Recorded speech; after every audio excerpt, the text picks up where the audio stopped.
So in a new development, Ukraine has agreed to a 30-day ceasefire with Russia in the Russia-Ukraine war. What role did US have to play in this and what's going to happen next? This is the entire story in just 5 points.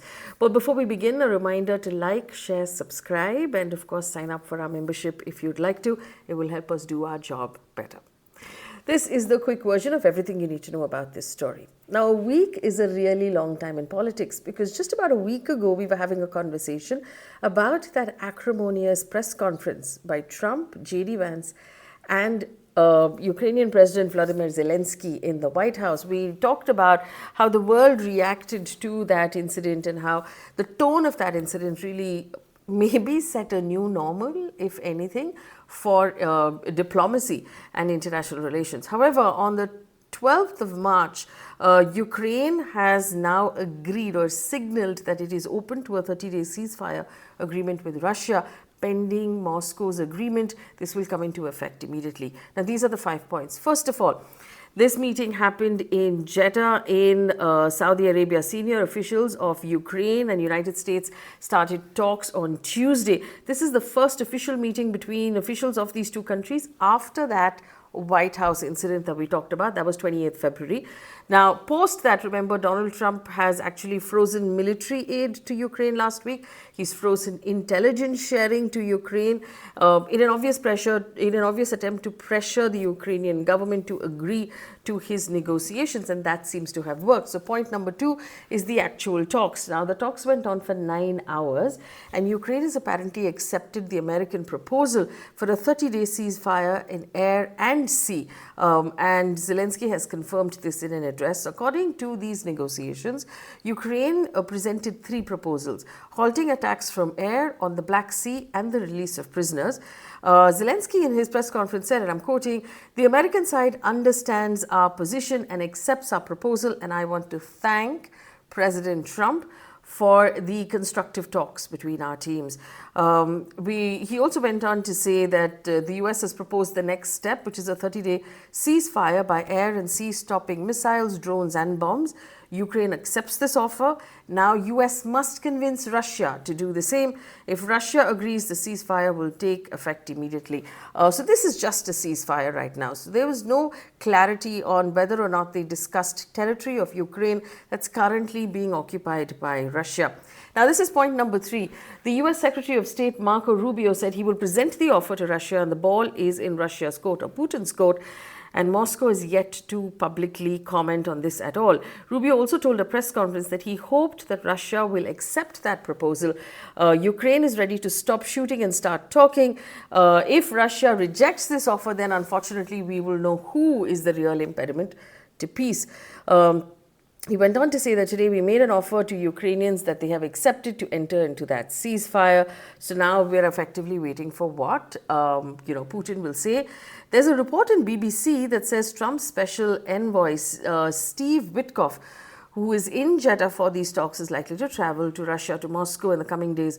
But that's an unconfirmed report BBC is quoting. Now, point number 4, what is the immediate sort of outcome of Ukraine's agreement is that the Trump administration has lifted its suspension of military aid and intelligence sharing. So this was really crippling for Ukraine. It's publicly accepted that Ukraine cannot fight this war without America on its side. And now that freeze in aid of military and intelligence has been lifted. National Security Advisor Mike Waltz has said that Ukrainian delegation today made something very clear, that they share President Trump's vision for peace. Now, what is the outcome in point number 5, or what is the takeaway for us from all of this? First of all, it does seem that Donald Trump, let's say the blunt instruments of diplomacy used by Donald Trump seems to have actually given him results. And this has happened publicly, but his dealings with Russia and with Putin have been shrouded in secrecy. We don't really know what sort of conversations are happening there, and we'll see proof of that pudding right now in whether or not Russia agrees. And that, the ugly cloud of that acrimonious conversation between Trump and Zelensky perhaps is now dissipating and making room for peace conversations. And Russia will obviously feel the pressure at this point, but it also now gives us a clue into Donald Trump's functioning. It's going to give him some confidence in his methods, that his methods seem to be working, and US and Ukrainian diplomats are able to improve these relations in spite of that, that conversation that he had. So a lot of people are going to turn around and say, okay, so maybe he's on to something. His team is going to say he's on to something. And maybe, like I said, this is the new normal for diplomacy in the world. The other thing that we should keep an eye on is whether A, Russia agrees, B, if Russia keeps its word. Remember, there have been several conversations mediated by several people on peace between Ukraine and Russia, but both sides then constantly accuse each other of violating, and then they go back to square one. So in this case, first we'll have to see if Russia accepts. Then we will have to see if there's any violation of that ceasefire.